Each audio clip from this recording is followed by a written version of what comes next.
Water saving tips.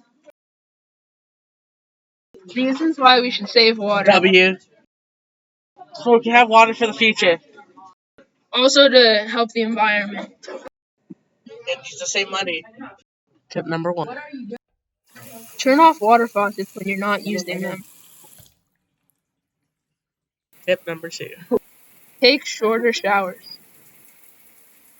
Tip number 3. Only run full loads on dishwasher and dishwashing machines. Tip number 4.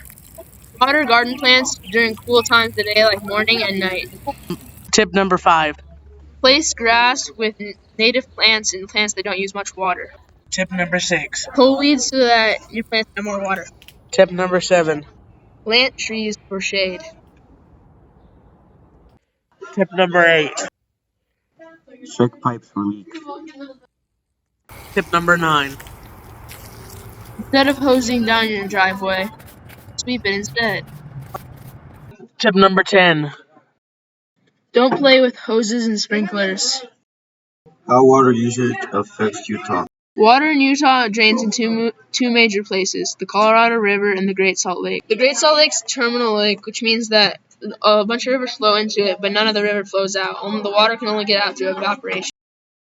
Water from the Great Salt Lake starts as snow in the Wasatch Mountains.